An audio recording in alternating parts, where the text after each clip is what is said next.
Hello, my loves. I'm Chris August, and I'm here to answer the question on all of our minds, which is, of course, how hard is that, Christopher?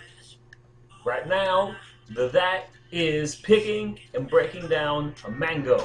So, like most fruits that change color on their own, what you want, if you want a mango that is ripe enough to work with right now, which is your God-given right, then what you want is one that's actively in the process of changing color, so it's not just green, but it's getting some of its red on as well.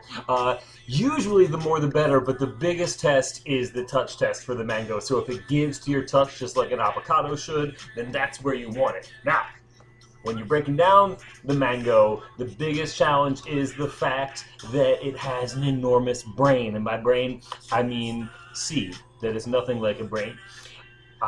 It occupies about half of the width of the mango, and it's located directly in the center. So what that means is that if you are able to pinpoint the middle of your mango, and I just put a little slash here so I'll remember where it is because I lose things, including middles of mangoes, then look at your middle and your end, and right in between there is about your quarter way point.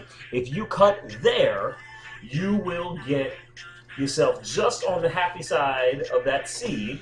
And it's not a precise thing. Like right now I'm hitting a little bit of seed, so I'm just going to cut in, or actually out, I should say, toward the edge of the mango.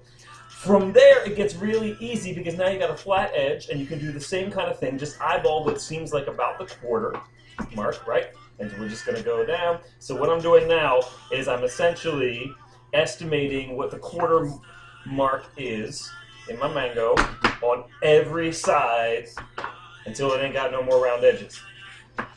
Alright, so now I have something like this, and feel free to keep going at this. You can cut into the rest of this and get even closer to the seed and still get probably a good quarter cup of mango flesh.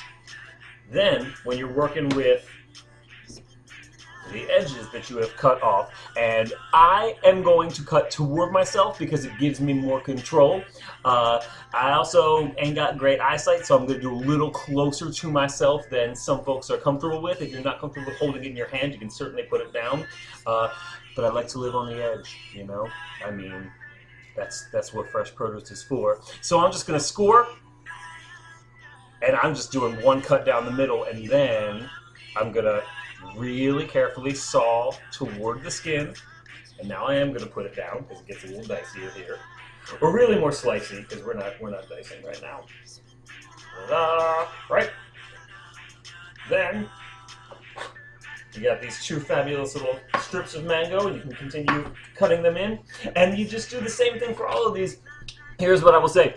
Years ago, back in the day, when I was a special ed teacher, a student of mine came to me with a mango that I think he got from like a corner store, and he asked me how to cut it. We had nothing more than a plastic knife and my desk, and we made it work using this. So y'all can do this. So, how hard is that, Christopher? 100% of Christophers in this house say, cutting a mango, not hard at all.